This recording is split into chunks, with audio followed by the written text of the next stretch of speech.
My name is Jeff Giard. I lead data-driven businesses at T-Mobile US. Today, Alistair and I are going to be talking about how we can use mobile carrier data to measure the accuracy of geo-targeted campaigns. There you go. So a couple of important or relevant facts about T-Mobile for this discussion. Today, our network covers 98% of the U.S. population. By the end of the year, we'll be at 100%. So full coverage on the population. We just won a huge chunk of spectrum in the low-band auctions in the U.S., so this will further deepen our network capabilities. And we have captured the entire growth in the industry for the last 3 years. That's more than 8 million subscribers added each of those years.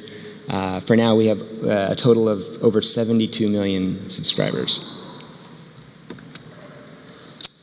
One of the common misperceptions about the T-Mobile customer base is that we skew younger and less affluent. And that's actually just not true. When in fact, we really have a diverse base of customers that actually is a true representation of the general U.S. population.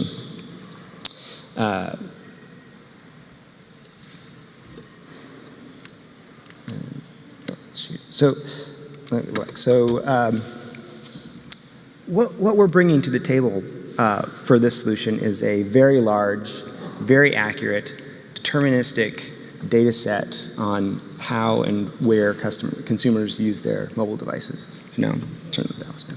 Yeah, thanks, Jeff. So Placecast is a nearly 10-year-old company, and we've heard some terrific stories today from examples of what you can do with location data. A lot of our focus, in addition to working with a lot of the data sets that are up here today, has also been on working with these really rich troves of data sets that you've just heard about from carriers like T-Mobile. And we're starting to see, as everyone has highlighted, real traction around the use of mobile. As it turns out, mobile spend, nearly 12 billion of it, growing to 38 billion by 2020. Half of it's going to be using some element of geo-targeting and geo-focus. But we're also now, as we get more sophisticated with this, beginning to understand that there are problems in the data signals. And one of the great things about having access to a data set that comes from a carrier is think about that as a data set that's sitting inside a perfectly clean box. And everything about that data set is a perfect, clean representation that is completely uncorrupted of everything that consumers are doing. And what we're starting to kind of recognize is that about half the time, people aren't where the data say they are, and maybe a quarter of the time, it turns out actually places may not be, stores and things like that may not be where the data says they are. And all of that is now contributing to a point where there's starting to be some concerns in the buying community about the quality of these signals. There's certainly a recognition about the power of what we can do with these signals, but a recent MMA study of media buyers pointed out that 40% were actually concerned about the quality of this data. Now, location data is now becoming much more pervasively available, and the question always arises, why are there problems with this data? There's a variety of issues that are going on the technology side, from the OS level in terms of how the OS collects location. Apple and Android do it differently. In fact, they do it multiple different ways. You've all sort of seen experiences of this, by the way, when you log into your phone with a map and you see that big blue circle and it starts to slowly get smaller, right? Those are various different methods of location.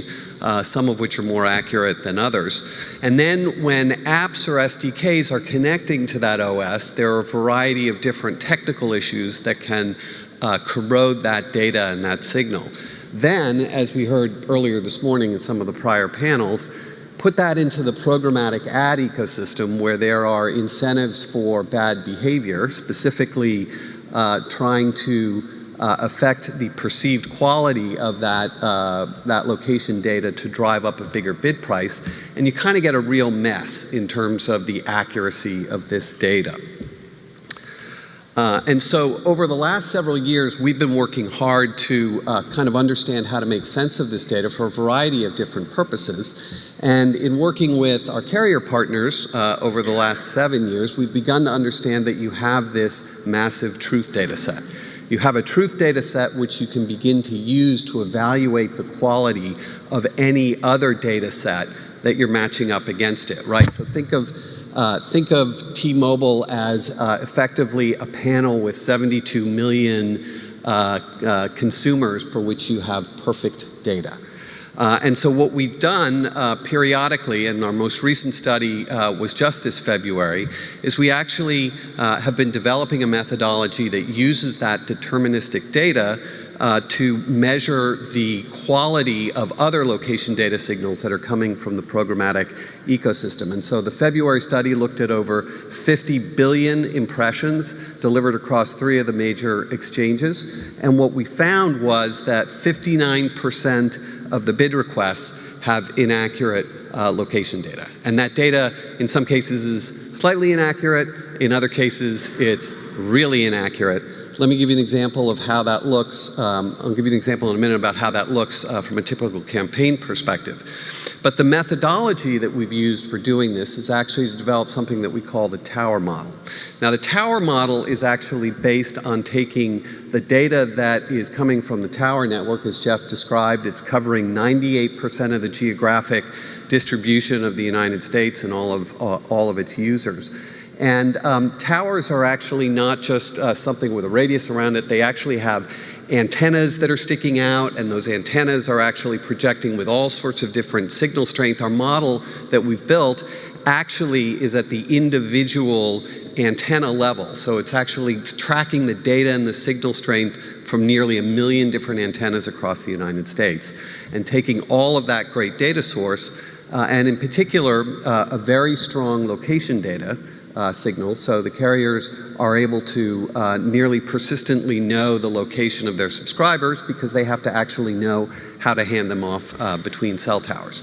And so we've built a model that enables us to take that data and then essentially to evaluate the quality of any other data, in this case like bidstream data, and understand how accurate it is, really to give it a score.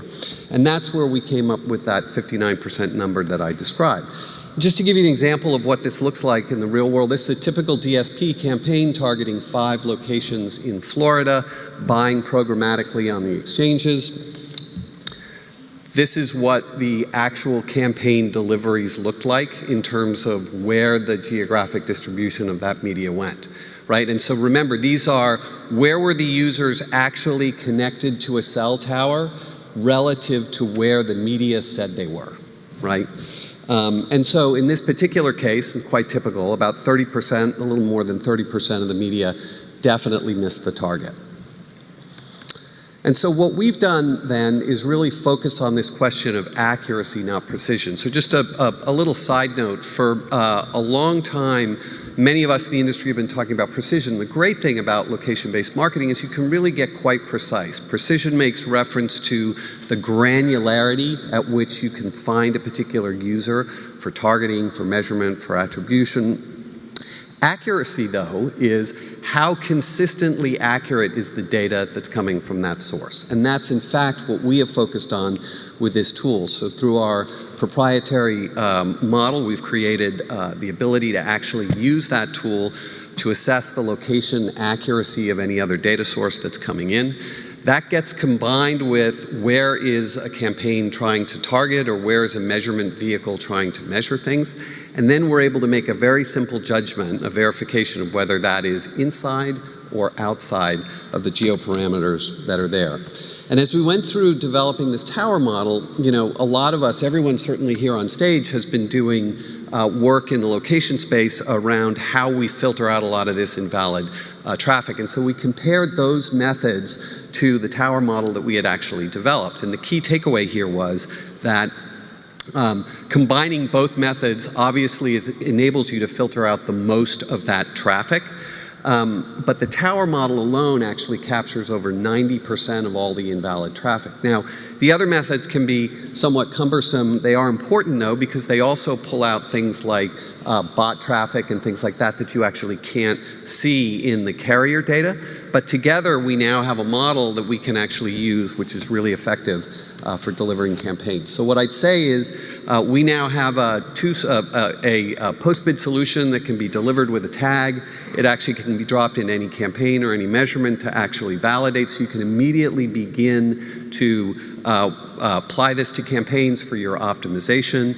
You can begin to use it to verify audiences that may have been built this way, and even to verify your measurement partners. And I have an ICOM special, which is anybody that wants to try cleaning their location data, first month is free. Thanks.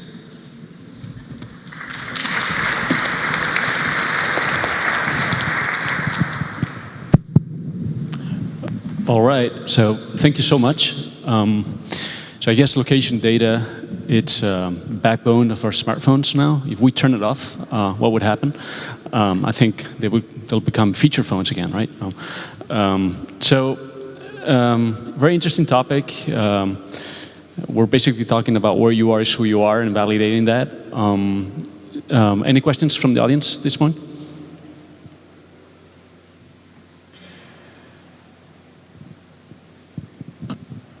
Good morning. Great talk, all of you. So I have, over the years, seen a lot of conversation about the quality of location data and how it's improved over time. What I haven't seen enough is a talk about the ROI of advertisers investing in location-based data and how that's actually paying off in terms of actual case studies of investing X and getting Y and having an ROI of whatever. So would love to hear your thoughts on that. I'll give you one very quick example. We did a study for a home improvement store, and we delivered digital advertising to shoppers at this home improvement store, and we were able to actually target a segment called grillers. Those are people that grill their food at home. And we actually know from targeted audiences that they actually have a bigger shopper basket, that they are a much higher ROI shopper at probably any retail chain. But in this particular case, we were actually able to definitively prove that for 87% of those shoppers that got that targeted ad campaign, that those grillers went into that home improvement store. And that's a very, very powerful insight. And those lifts, there were several others that spoke of lifts, but that's one specific example. Yes, good question. I guess I had to move quite quickly through the end of mine, but we basically partnered with Xaxis and one of their very large luxury jeweler clients to run a campaign that used place data from Factual and all of the data science and behavioral segments that Turbine and Xaxis have access to deliver a pretty substantial campaign that ran over a 3-month period. And they set up a pretty advanced control group directly within the platform. So it sort of meant Factual in that equation wasn't quite biased from the beginning. And that was a good thing for us and for them. And it showed that basically the impact of using the sort of location strategies that I described in the middle of my presentation, they used a combination of those. And they saw a 9 times lift on the control group and a 6 times lift on the general campaign. And the actual visits that the location segment specifically drove represented 85% of the store visits from the overall campaign, and it was a pretty substantial campaign. I'll be happy to share that with you as well. So very quickly, so we've been at this about 7 years, so you can go on our website. There's a ton of case studies around deterministic ROI. I think another interesting spin on this is traditionally when people have thought of location targeting and ROI, you think of sort of offline to offline. Using offline signals in the world, you went to a home improvement store, show you an ad for a competitor, and measure the effectiveness to drive someone to that offline store. So one of the things that we've been focusing on is the idea of location signals actually driving online purchase. So we have a case study that's white labeled with a company called Urban Outfitters in the US, a retailer, whereby we actually took their first party location data. They have an application that captures location. We took location, we transferred it into a set of behavioral segments. They used that to target. They ran a control against their own first-party data, so purchase data on their website versus offline behavioral data. And the offline behavioral data outperformed online purchase by 146%.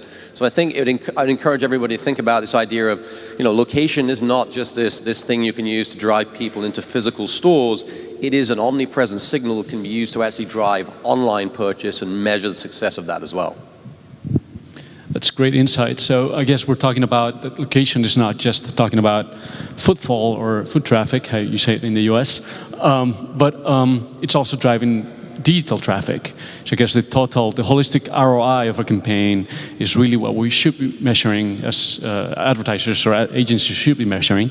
And this is what location bringing as a new thing to the table. There were more questions here? We are out of time. Totally, yes. This is very interesting, so. That's it? All right. Well, we'll continue our conversation in the breakout session. Welcome to continue there if you like. Thank you.